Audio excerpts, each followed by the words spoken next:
Hey guys, it's MovieMan. Sorry if I haven't been posting videos lately. I've been busy with seeing movies and going to fan expos, and sorry if I might have been lacking my videos lately. But let's dive in right now. All right, Suicide Squad. All right, so I was so excited for this movie. I loved the trailers. I thought it was well edited. It got me pumped. I love the color palette for the posters, the advertising. It looked like the performances were great in the trailer from the footage. And I see the movie. It is a disappointment. It's a disappointment. I will say that it didn't suck, but the thing about this film is, it's not that it sucked. It's not that it was amazing. It was just eh. So when I walked into the theater, I saw this film opening night with my girlfriend. I went into a packed theater. And before the film started, everyone's like, oh yeah, I'm excited, I'm thrilled, let's see this. And by the end of the movie, you can see people's faces just change. And they're like, ugh. But, this film was misleading. In the trailer, they make you believe the Joker is the main antagonist of the film with the way they edited and cut the trailer. Because that's what I thought it was going to happen. And I was like, oh, awesome, we're going to see we're going to see the Joker and Suicide Squad clash. That's going to be great. No, it's not. And it was disappointing. And it's a really missed opportunity, too, because Jared Leto would have been great if he was throughout the entire film, which I'll get to in a second. Jared Leto was hardly in this movie. And I loved his performance in this film. I thought it saved the movie in many ways from actually sucking. And it is not as good as Heath Ledger's. I would like to get that out of the way right now. Heath Ledger's was on a different pedestal. Heath Ledger's performance is one of the greatest performances of all time. Jared Leto's is better than Jack Nicholson's on 1989 Batman, and is better than Mark Hamill's animated series, yes. But what I would love to see is if they brought more of the Joker into it, because we never really got to see like a Why So Serious kind of scene that Heath brought.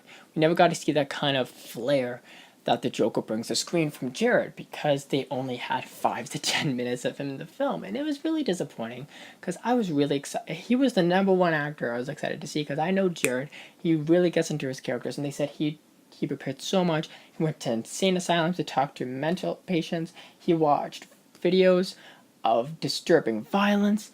He was really in character for method acting, and I wanted to see it really pay off on screen. And for David Ayer, the director, to cut 10 minutes of footage of his out of the film, that's really, I wouldn't mind if this film was longer. It felt rushed, too. It had real serious pacing issues, too, because they're giving you all these characters. They're giving you Deadshot, Enchantress, Crocodile Croc, all these guys, Harley Quinn, and they go, okay, take all these characters, and boom, boom, boom, boom, boom, boom, boom, boom, introduce them all, tell them backstory, and then get to the plot and save the world and end credits. That's a lot. What they should have done is they should have done Avengers.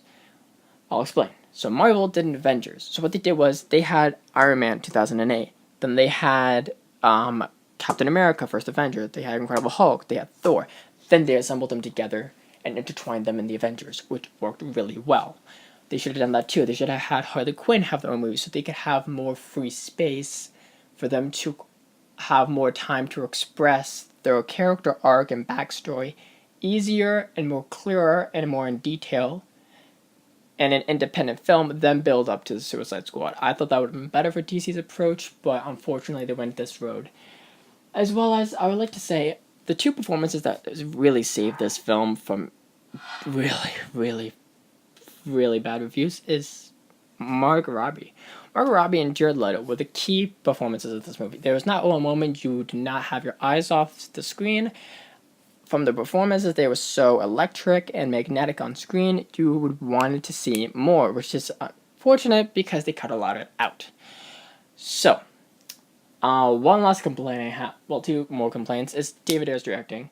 I felt like it was, like I said, the pacing, it went too fast. It would go slow, then go really fast, and then go slow, then go really fast. So, and it was just misleading. I think if they make a sequel, they have to get a new director. Maybe the director of Kick-Ass.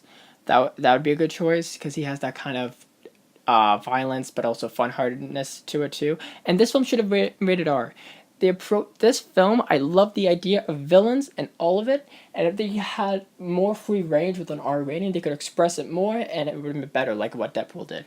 To end this, and then for my last complaint was the ending. Alright, so it's saving the world in this big building, and there's a big electric thing coming from the sky. It's been way too overused. Ghostbusters used it, and it felt really bland. Overall, this film was a okay movie. It wasn't the best film of the year. It was definitely disappointing. I wouldn't advise seeing this in theaters. Check it on DVD, but yeah, this film was a missed opportunity. I give this film a 6.9 out of 10. Jared Leto saved this film. I hope to see more of him in any future installments. And until I see you guys again, don't forget to subscribe. This is MovieMan, signing off.